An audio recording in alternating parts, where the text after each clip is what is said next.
Praise the Lord.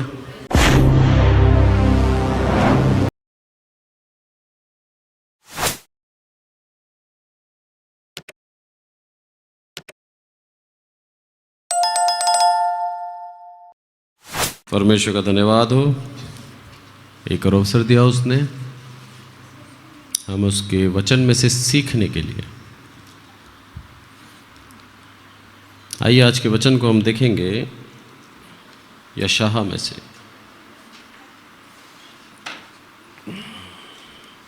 यशायाह 55 और उसकी पहली आयत को ही पढ़ें। यशायाह का ये भाग जो है यशायाह 3 भागों में बांटा गया।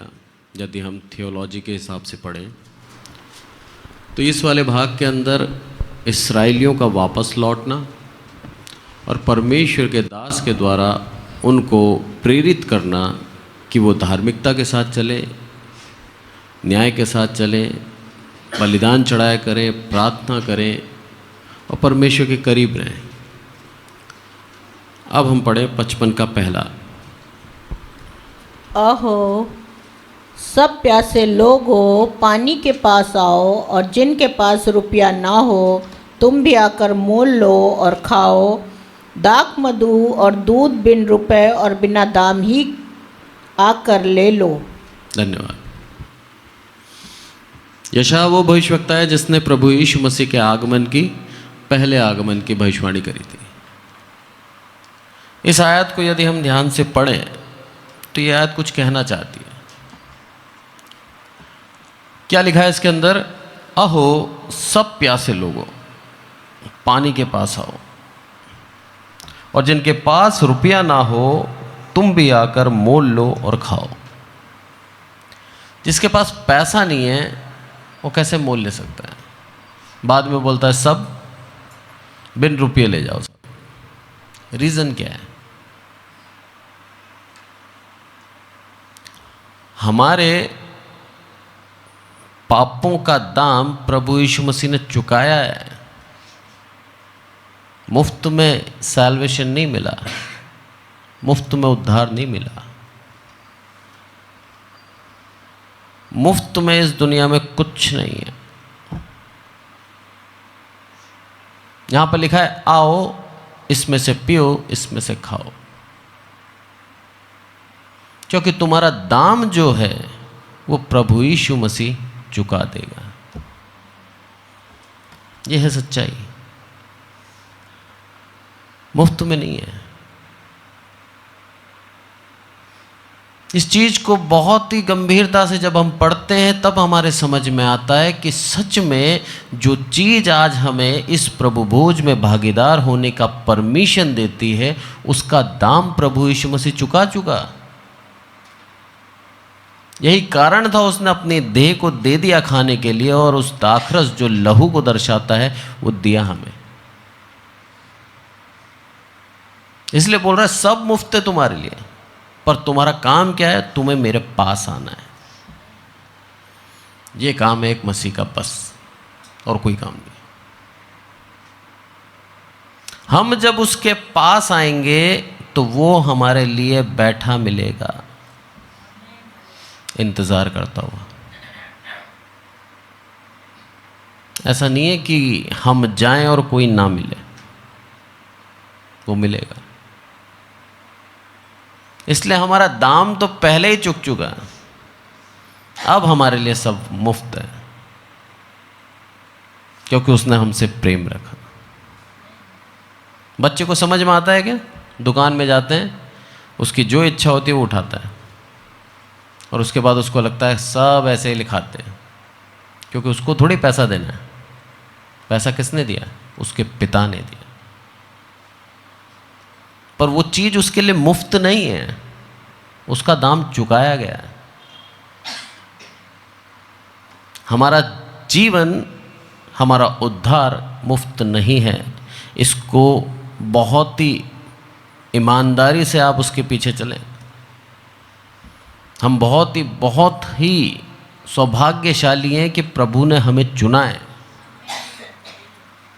और हमारे लिए उसने सलीब पर दुख सहा, तब जाके आज जो हम जीवन जी रहे हैं आशीषित, वो मुमकिन हुआ है। यदि वो सलीब पे नहीं चढ़ता तो आज हम पापों में गिरे रहते। अगर हम नहीं मानते कि ये मेरे पापों के लिए मेरे प्रभु यीशु मसीह ने बलिदान दिया है, तो हम वही सांसारिकता में, पाप में उलझे रहते हैं। हमारे जीवन में दुख और मुसीबत बनी रहती। सबको न्योता है नहीं है, यहां पर कहीं नहीं लिखा, सबके लिए। ये आगे से आगे योजना थी कि पूरे संसार के लिए ऐसा होगा। लिखा है यहां पर, सब प्यासे लोगों, सब मीन्स सब आ गए, जितने भी सच में उसके लिए प्यासे हैं, वो तुम मेरे पास आओ, मैं तुम्हें ऐसा जल दूंगा। अब ये लिखा गया प्रभु यीशु मसीह के आने से 750 साल पहले, और यही बात प्रभु यीशु मसीह ने उस महिला के साथ कही, सामरी स्त्री के साथ। ये चीज कितना दर्शाती है कि एक एक वचन जीवित है, कभी मरता नहीं है। जो कहा गया था उसको उसने पूरा करके बताया, और कहा मैं तुम्हें जीवन का जल दूंगा, और उसने दिया भी। हमें भी कहता है वो कि आओ मेरे पास।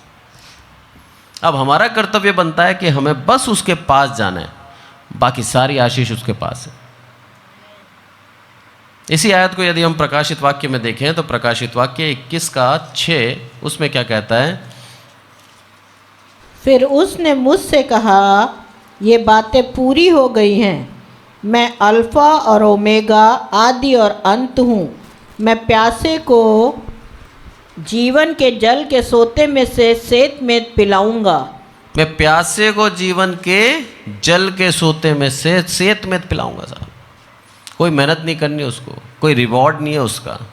उसने अपनी धार्मिकता के कामों के द्वारा उस जल को अर्न नहीं करा है, कमाया नहीं है, वो सेतमेत है। भला ऐसे ही दूंगा, क्योंकि तुम्हारे ऊपर मेरा प्रेम, मेरा अनुग्रह बना हुआ है। उस प्रेम की तलाश में हम दुनिया में घूमते हैं, और प्रभु वहां बैठा है, इंतजार कर रहा है कि हम उसके पास आएं, और वो प्रेम ऐसे ही दे देगा। आज सबसे बड़ी समस्या क्या है मालूम है? दुनिया के अंदर हमारी प्रॉब्लम सुनने वाला कोई नहीं है।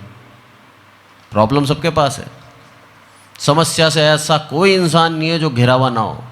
हर एक के जीवन में समस्या है, पैसा होते हुए भी समस्या है, पर उस समस्या का समाधान नहीं है, और समस्या के सुनने के लिए सामने कोई बैठा नहीं है। और प्रभु यीशु मसीह क्या कर रहा है? इंतजार कर रहा है हमारा। बोला तुम आओ और मेरे को अपनी समस्या बताओ, मैं समस्या का समाधान तो दूंगा ही दूंगा, साथ में तुम्हें उद्धार दूंगा। वो जल दूंगा जिसकी तलाश में तुम हो, खोज रहे हो, पर तुम्हें मालूम नहीं है दरवाजा सही कौन सा है। हर एक दरवाजा खटखटाते जा रहे हो, हर एक जगह जाके अपने आप को परखते हो, उस व्यक्ति को परखते हो, जब नहीं मिलता उससे कुछ, फिर दूसरी जगह चले जाते हो। बोले तुम मेरी प्रजाओं क्यों भटक रहे हो? भटकता कौन है? जिसको सही मार्ग नहीं पता। प्रभु यीशु मसीह बार बार अपने वचन में कहता है, मार्ग सत्य जीवन में हूँ। इधर भी बोलता है, अल्फा ओमेगा और अंत मैं हूँ। अरे मैं था, मैं हूँ, मैं रहूँगा। मेरे पीछे चलना सीख जाओ, मेरे पास आके अपनी कमियों को, अपनी ज़रूरतों को बताना सीख जाओ। मैं देने के लिए ही बैठा हूँ। 22:17 में पढ़ें, प्रकाशित वाक्य 22:17। आत्मा और दुल्हन दोनों कहती हैं आ, और सुनने वाला भी कहे आ। जो प्यासा हो वो आए, और जो कोई चाहे खुद जीवन का जल सेतमेत ले, वह जीवन का जल सेतमेत ले। कितनी अच्छी बात है ना। आत्मा और दुल्हन कहती है आ, और उसके बाद हम सब ने सुना, हम भी क्या कहें? आ। सुनने वाला भी कहे आ, और जो प्यासा हो वह आए, और जो कोई चाहे वह जीवन का जल सेतमेत ले। सबके लिए कर दिया।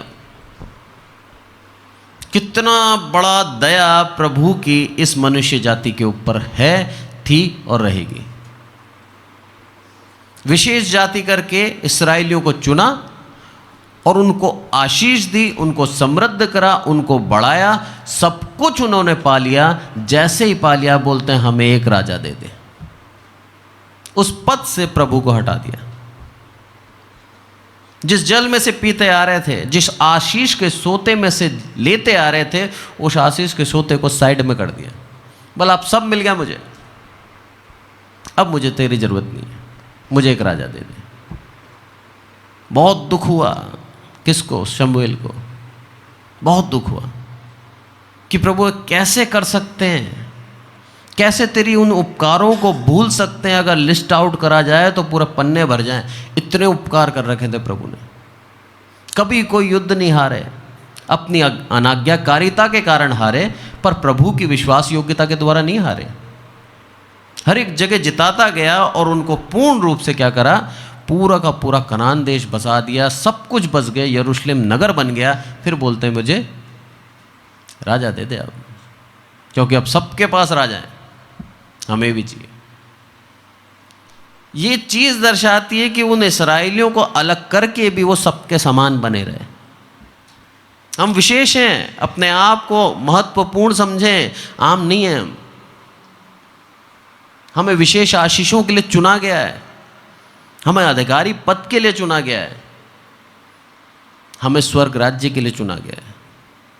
हम उन विशेष लोगों में आते हैं जिनके ऊपर प्रभु की दया है और प्रभु का दया करता आ रहा है। उसके बावजूद भी यदि हम अपने आप को साधारण समझते हैं, सभी मनुष्य के बराबर समझते, उसने विशेष कराना है हमें, उसने चुना है, अधिकार दिया कि तुम मेरे अब पुत्र हो, पुत्री हो। कितने ज़्यादा महान बन गए हम। हर एक प्रकार से हम आशीष देने के लिए तैयार है और हमें हमें पूर्ण रूप से अधिकार दे दिया। बोला आओ इस जल में से सेत में लेके चले जाओ। कौन करता है ऐसा और किसको अधिकार है ऐसा करने का? सिर्फ पुत्र को, दास को नहीं है। घर किसके लिए खुला रहता है? पुत्र के लिए। उसने खोल दिया अपने घर की आशीषों को हमारे लिए। उस विश्वास के साथ आओ, आशीष पाओ और लेके चले जाओ। खोल रखा है तुम्हारे लिए। अब तुम दास नहीं रहे, क्योंकि तुम्हारे दाम दे के मैंने तुम्हें छुड़ा लिया। बहुत अच्छी आयत है, बोलता है जिसके पास रुपया ना हो वो भी आ जाए। अरे जिसके पास देने के लिए कुछ नहीं है वो भी आ जाओ, क्योंकि तुम्हारे लिए मैं बैठा हूं देने के लिए। और उस सामर्थी प्रभु के समान कोई धनवान नहीं है, सबके लिए है उसके पास। विश्वास के साथ आते जाओ, अपनी आशीष लेके चले जाओ। और उस जल में से देता है जिसके पीने के बाद कभी प्यास नहीं लगती। आपके जीवन में संतुष्टि दे देता है। आपके पास जो कुछ है आप उसमें आनंदित होने लग जाते हो। कंपैरिजन, तुलनात्मक जीवन खत्म हो जाता है। फिर हमें कोई फर्क नहीं पड़ता कि मनुष्य के पड़ोसी के पास मेरे क्या है और मेरे पास क्या है। जो कुछ है हमारे पास हम उसमें आनंदित हैं। ऐ जीवन का चले उस प्रभु यीशु मसीह की आत्मा हमारे अंदर दे दी, उस संतुष्टि को हमारे अंदर दे दी, और फिर हमारी इच्छा सिर्फ और सिर्फ प्रभु के कार्यों को करने में लग जाते हैं। हम उसी में आनंद आता है। मैं बताता हूँ मेरे पिता के बारे में। पूर्ण रूप से उनको कैंसर पता नहीं कितने सालों से था, 4-5 साल से होगा लगभग, क्योंकि जब ऑपरेशन हुआ तब स्प्रेड ज़्यादा हुआ। उसके बावजूद भी उनकी परिस्थिति ऐसी थी कि जब भी जाते थे प्रेयर के लिए, विजिटिंग के लिए, आते ही उनको गर्म बैग देना पड़ता था। ब्रूफिन की 2 गोलियां खाते थे और फिर सेकते रहते थे, इतना दर्द होता था। लेटे रहते थे, खाना खाने का दिल नहीं करता था। उस दर्द का निजात नहीं है। पर उसके बावजूद भी ये दूसरे दिन फिर खड़े हो जाते थे, बोला सुसमाचार सुनाना। वो दया प्रभु की उनके ऊपर देखिए आप। शैतान ने रोकना चाहा शारीरिक कष्ट देकर, पर वो मनुष्य नहीं रुका, क्योंकि प्रभु का वो आत्मा उसके अंदर है। उस जल में से पी लिया जो जल अनंत काल का है। बोला प्रभु मेरी प्यास नहीं बुझ रही, प्यास बुझ गई अब, सॉरी, कि अब मुझे और पानी की जरूरत नहीं है। अनंत जल मैंने पी लिया, अब मैंने तुझे प्राप्त कर लिया, इसलिए अब मुझे और कुछ चीज़ नहीं चाहिए। उनकी डायरी में हमेशा लिखते थे, जहाँ जहाँ वो जाया करते थे, डायरी में उनके लिखा हुआ था जून महीने तक उन्होंने प्रेयर करी, जून महीने तक वो लोगों के घर में गए, जुलाई अगस्त 2 महीने नहीं जा पाए, 2 महीने लगभग हॉस्पिटल में ही थे, घर में भी आते थे तो घर में ड्रिपें चढ़ती थी। लास्ट के 1 महीने तो ना के बराबर खाना, कोई खाना नहीं, सिर्फ ग्लूकोज वगैरह कुछ चढ़ाओ, और अगस्त में चले गए। 2 महीने उनका काम सफर हुआ, और उस काम के लिए भी प्रभु ने मेरे मन में बोझ डाला, बोला तू करेगा, तुझे चुना है मैंने, तेरे पिता की इन प्रार्थनाओं के लिए मैंने तुझे चुना है, क्योंकि तेरे पिता ने इन घर वालों के लिए प्रार्थना करी है कि प्रभु ये लोग बिना तेरे भटक सकते हैं। यही कारण है हमारा बार बार संगति करना। जब तक हम प्रभु के मध्य में बने रहेंगे, उसकी संगति में बने रहेंगे, हम उससे दूर नहीं जा सकते, क्योंकि आत्मा हमें बार बार विवश करता है। और जैसे ही हम अपने जीवन को अपने हिसाब से जीने लग जाते हैं, वहीं प्रभु का वचन हमारे में से उठा के ले जाता है शैतान। जब मेरे को मन के अंदर प्रेरणा धरी और प्रभु ने बोला कि बोल अपने मेरे दास से, और मैंने बोला, मैं समझता हूँ 2 या 3 घंटे बाद ही वो चले गए। उसी में उनका जीवन अटका हुआ था कि मेरी सेवका ही अब आगे कौन बढ़ाएगा, कौन इन भेड़ों की चरवाही करेगा। प्रभु ने चुना मुझे, मैं उसका धन्यवाद देता हूँ।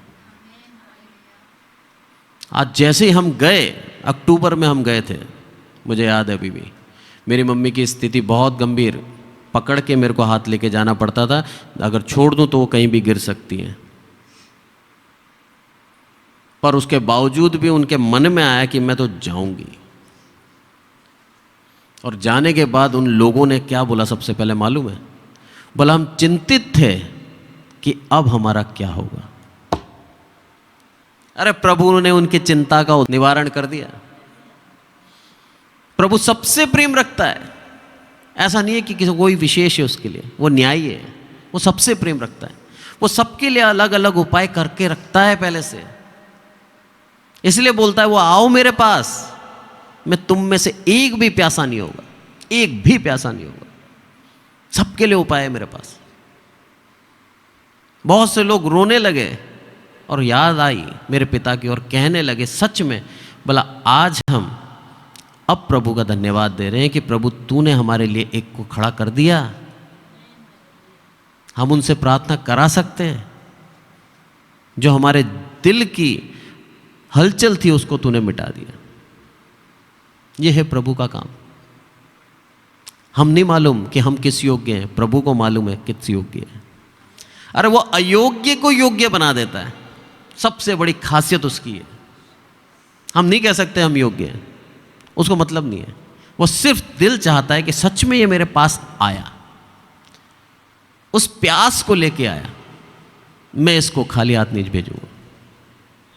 इसलिए बोलता है यहां पर क्या है, बिना दाम के दाग मधु दूध बिन दाम के ही आकर ले जाओ, क्योंकि तुम्हारा दाम तो चुका दिया, ले जाओ। यह है प्रभु की धार्मिक, यह है प्रभु की महानता। कितना प्रेम है उसका, सोचिए हम लोगों से कि वो हर एक चीज हमारे लिए करने को तैयार है। बस हमारी इच्छा चाहता है कि सच में हम उसके करीब आ रहे हैं या दुनिया को दिखा रहे हैं। सच में आए, जो भी आया उद्धार पाके गया। ऐसा एक भी नहीं था जो आया सच्चे दिल से और उसको खाली हाथ गया। वचन कहता है ना, चक्के देख कैसा है वो, अरे मधु सा मीठा है। जिसने चख लिया वो जा नहीं सकता दूर, चाहकर भी नहीं जा सकता। यही कारण है लोग बाग तैयार हो जाते हैं मार्टियर बनने के लिए, शहीद होने के लिए तैयार रहते हैं। बोला काट दो गर्दन, क्यों? मेरे उस प्रभु के नाम को मैं नहीं छोड़ सकता। पतरस की एक बात तो हम याद रखते हैं कि उसने इनकार करा था, पर पतरस की मृत्यु कैसे हुई? शहीद होकर। जब प्रभु का उस आत्मा को उसने ग्रहण करा, उस जल को उसने पी लिया, संतुष्ट हो गया। बोला आप मुझे मार दे, मैं उस नाम को नहीं छोड़ूंगा। यही चाहता है प्रभु हमारे से। और उसने अपने जीवन को पूर्ण रूप से आदर्श बनाया और अपने जीवन को सब कुछ करके दिखाया कि एक मनुष्य कर सकता है।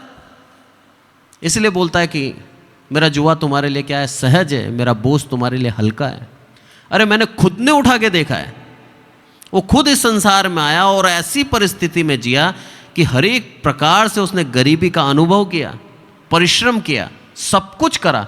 उसके बाद जाके वो बोलता है कि तुम अब करो। दुख उठाया उसने, ताड़ना सही, मारा, बेइज्जत हुआ और लास्ट में उसको सलीब पर चढ़ा दिया। सबसे दर्दनाक मृत्यु थी उस समय की। सोचिए आप कितना ज़्यादा दर्द होगा उसको। सिर्फ स्नान को इसलिए मारा जा रहा है, काटा जा रहा है कि उसके ब्लड निकलने लग जाए।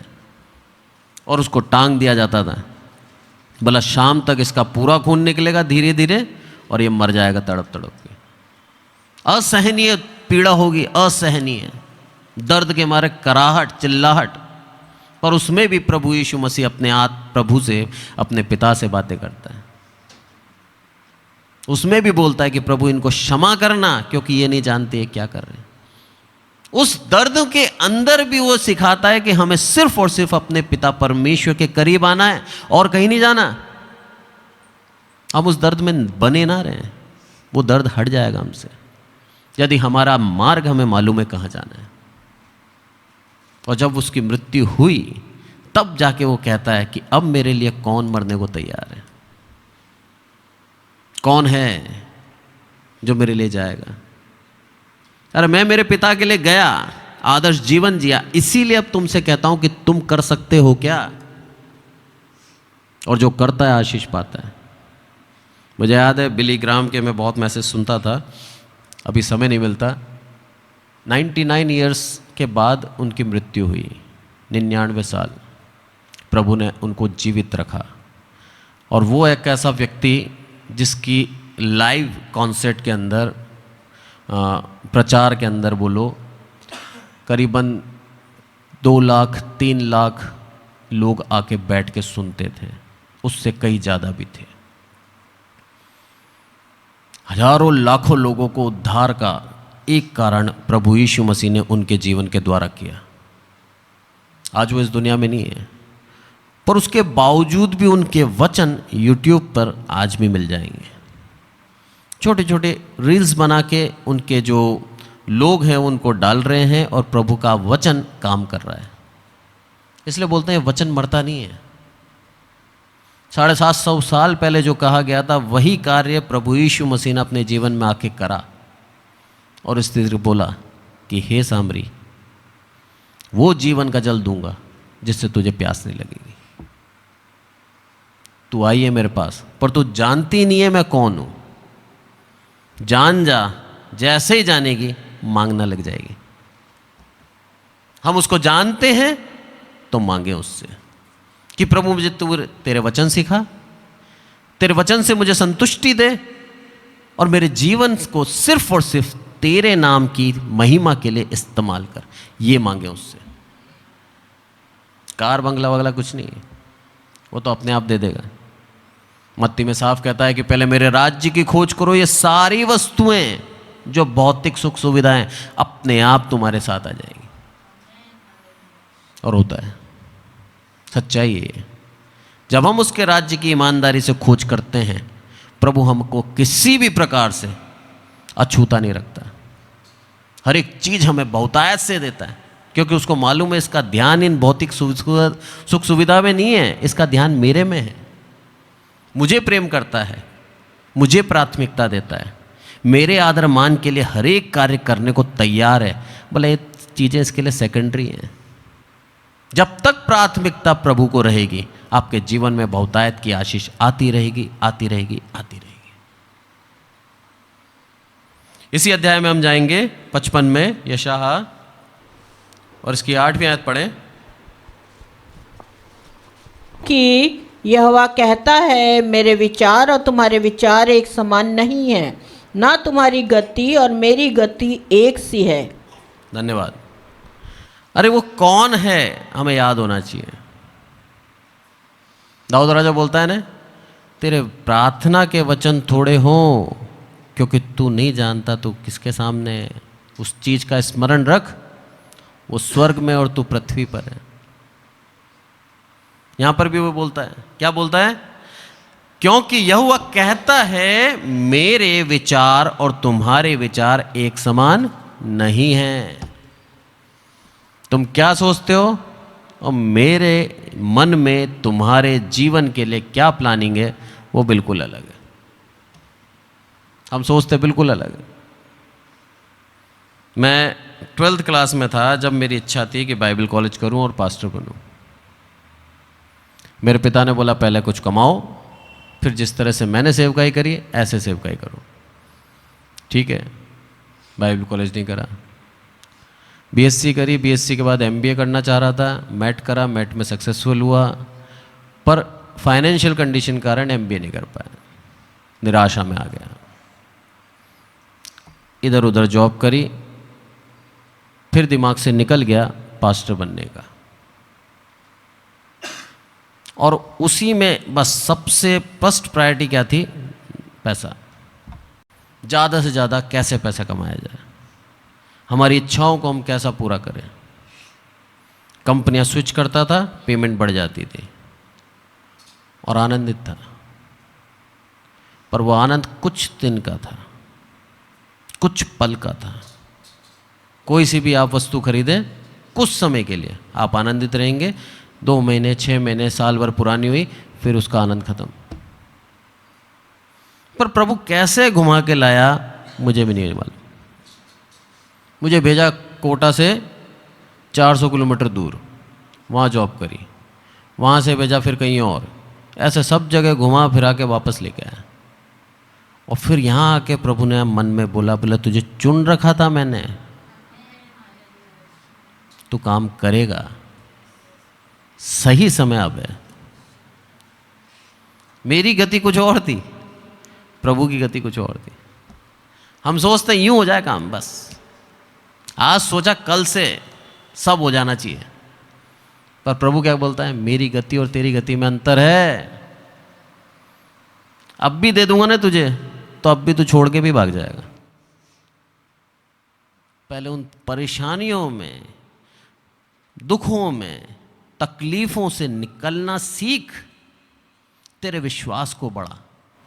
जब तेरा विश्वास बढ़ेगा, ऑटोमेटिक दूसरे का विश्वास बढ़ जाएगा तुझे देखकर।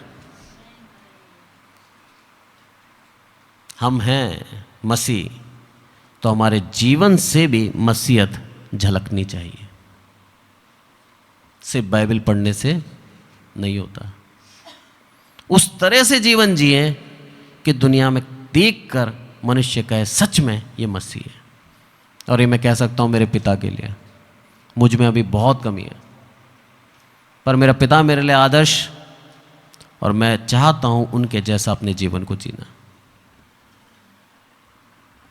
73 में 73 साल के थे वो, जिसके अंदर उन्होंने 50 साल तो प्रभु की सेवा करी। 50 साल मेरे जीवन में शायद ही मैं 50 साल सेवा कर पाऊँ। प्रभु ने अगर मेरे को उम्र दी तो मैं चाहता हूँ इससे ज़्यादा सेवा करना।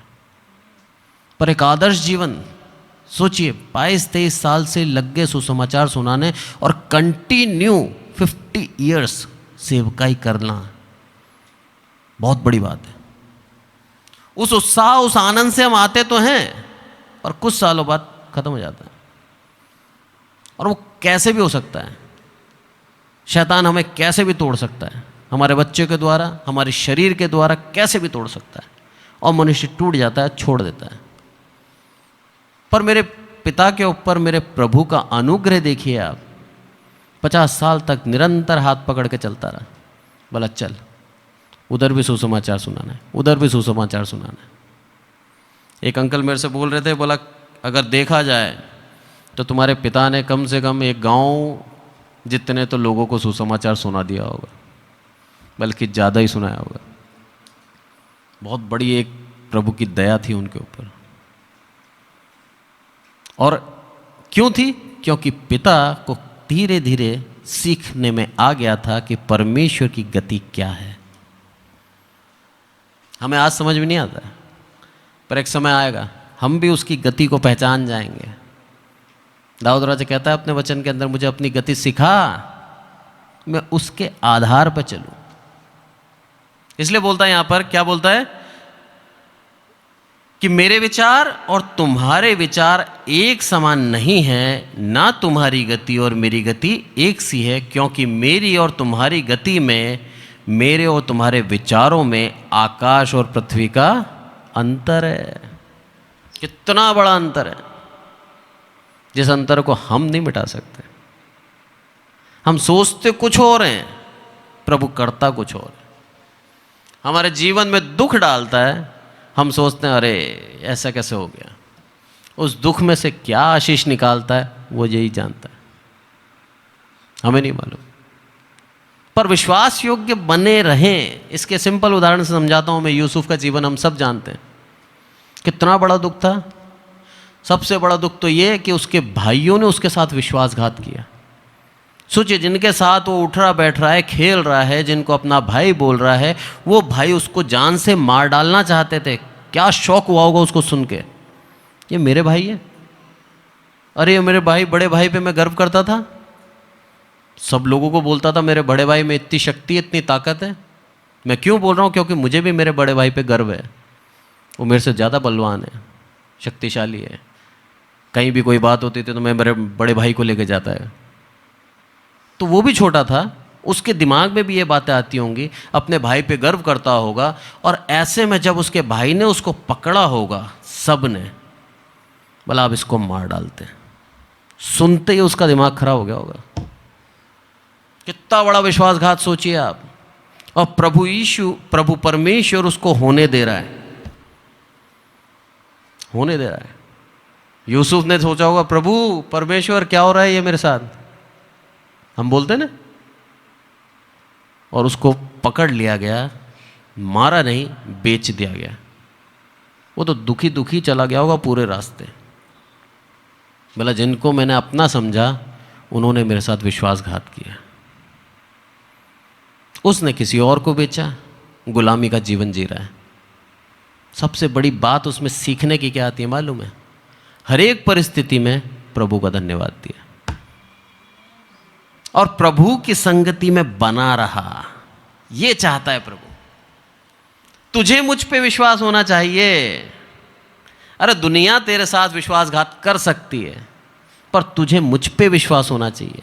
अगर ये चीज तेरे जीवन में घट रही है तो उसके पीछे कोई कारण है। उस विश्वास के द्वारा मेरे पे विश्वास रख। और उसने विश्वास किया। उसके बाद उसकी विश्वास योग्यता और परखी गई और उसको ताया गया और उसको जेल खाने में डाल दिया गया। सोचो हमारे को शैतान किस तरह से परखता है। बोला मैं तो विश्वास योग्य था प्रभु, मेरे साथ विश्वासघात हुआ, उसके बाद भी मैं विश्वास योग्य रहा और मैंने पूर्ण रूप से ईमानदारी से काम भी करता रहा। और अब हुआ क्या? मेरी उस ईमानदारी के काम का प्रतिफल देखिए, मेरे को जेल में डाल दिया गया। निराश हो सकते ना यहाँ? कितने मौके थे उसके जीवन में निराशा के, कितने मौके थे प्रभु से दूर जाने के, एक जगह भी दूर नहीं गया। ऐसा जीवन चाहता है हम मसीहों का। दुख आए प्रभु तेरी मर्जी से आया, परेशानी आए प्रभु तेरी मर्जी से आई, तुझे नहीं छोड़ूंगा। शैतान हमारे घर के अंदर से बीमारी डाल दे, प्रभु तेरी मर्जी से। शैतान परख रहा है मुझे, करा ना, परख नहीं गया, कितनों को परखा उसने। और हर परख में यदि हम ईमानदारी से उसके विश्वास योग्य बने रहते हैं, तब प्रभु हमें वो चरम पे पहुंचाता है जो हमारी क्षमता के बाहर थी। पहुंचा दिया यूसुफ को डायरेक्ट प्रधानमंत्री। उतने सालों का जो दुख था उसका, वो सारा दुख एक बार में खत्म कर दिया। मेहनत भी करता ने, प्रधानमंत्री नहीं बनता। अपने पिता के घर में भी रहता तो भी प्रधानमंत्री नहीं बनता। यह है प्रभु का सबसे बड़ा न्याय। हम बोलते ना न्याय, कैसे देखें हम उसका? यह है न्याय। इतने साल जो हमारे बर्बाद हो गए, वो सारे सालों को एक साथ प्रतिफल देके पूरा कर देता है। बोला मैंने तो परख करी थी तेरी, तू मेरी गति को नहीं जानता। परिश्रम करता रहे, विश्वास करता रहे, तेरे जीवन में आशीष पाएगा। उस प्यास के साथ मेरे पास आ, उस इच्छा के साथ मेरे पास आ, मैं तेरे को आशीष देना चाहता हूं, मांग मुझसे। और जब हम उस आशीष को पा लेते हैं, प्रभु का वचन कहता है हम उससे दोबारा ना खोएं, क्योंकि ये इस्राएल के लिए लिखा गया है। जब वो वापस आए थे, उनको मिली पूरी आशीषें, फिर भाग गए, फिर भटक गए, फिर प्रभु की दया उन पर हुई और वो दोबारा आए। प्रभु आज हमें सिखाता है, वो हमें आशीषित करना चाहता है। हमारे इतने साल जो बिगड़े हैं उन सब का एक साथ प्रतिफल देना चाहता है। जैसे मैंने आपको पहले बताया था, एलीशा के समय में उस स्त्री को 7 साल वो घर से बाहर गई थी, और 7 साल बाद जब दोबारा आई अकाल के बाद, तो उसकी ज़मीन पे जो भी उपज हुई थी उसकी आमदनी भी देने के लिए कहा राजा ने। ना केवल ज़मीन वापस लौटाई, पर उसकी आमदनी भी लौटाई। ऐसे ही प्रभु हमें देना चाहता है, यदि हम उसके ऊपर विश्वास योग्य बने रहते हैं तो। उन मुसीबतों में, उन परेशानियों में, उन दुखों में यदि उसका हाथ नहीं छोड़ते, हम उसके लिए कुछ गलत नहीं बोलते, निराशा में नहीं जाते, प्रभु हमें दुगनी आशीष देना चाहता है, सब कुछ सुसमेत देना चाहता है। आज के वचन के लिए प्रभु हम सबको आशीषित करें। आइए प्रार्थना करें। हे हमारे प्रभु, आपका बहुत बहुत धन्यवाद देते हैं, सारी आदर महिमा आपको देते हैं मेरे प्रभु। आज के एक अच्छे वचन के लिए आपका धन्यवाद देते हैं मेरे प्रभु, कि आप चाहते हैं हम प्यास से, जो प्यासे लोग हैं मेरे प्रभु, आपके करीब आएँ। आप हमें सेंत में देना चाहते हैं, बिना मेहनत के देना चाहते हैं। सिर्फ आप चाहते हैं कि हम आपके करीब आएँ, आपके नज़दीकी में आएँ। बस इतना ही करना है मेरे प्रभु हमें। आप ज़बरदस्ती कभी किसी के साथ नहीं करते मेरे प्रभु। आप चाहते हैं हम हमारी इच्छा से आपके करीब आएँ। सारी आदर महिमा आपको देते हैं मेरे प्रभु। आज के वचन जितनों ने भी सुने मेरे प्रभु, हर एक को आशीषित करना। जो ऑनलाइन सुनता है मेरे प्रभु, उनको भी आशीषित करना मेरे प्रभु। ये वचन उनके दिलों में कार्य करें, क्योंकि आपका वचन कहता है जहाँ कहीं पड़ता है फल लाता है, व्यर्थ नहीं जाता। आपके वचन में शक्ति है मेरे प्रभु, मेरे प्रचार में शक्ति नहीं है। आपका वचन बोया गया है, ये फल लाए, यही हमारी प्रार्थना है। आदर महिमा आपको देते हैं। और ज़्यादा मेरे प्रभु मुझे इस्तेमाल करना, और साथ ही मेरे प्रभु इस कलीसिया से और लोगों को खड़ा करना मेरे प्रभु, ताकि मेरे प्रभु यहाँ से पास्टर्स निकल सकें। आदर महिमा आपको देते हैं, प्रभु यीशु मसीह के नाम से मांगते हैं, आमीन।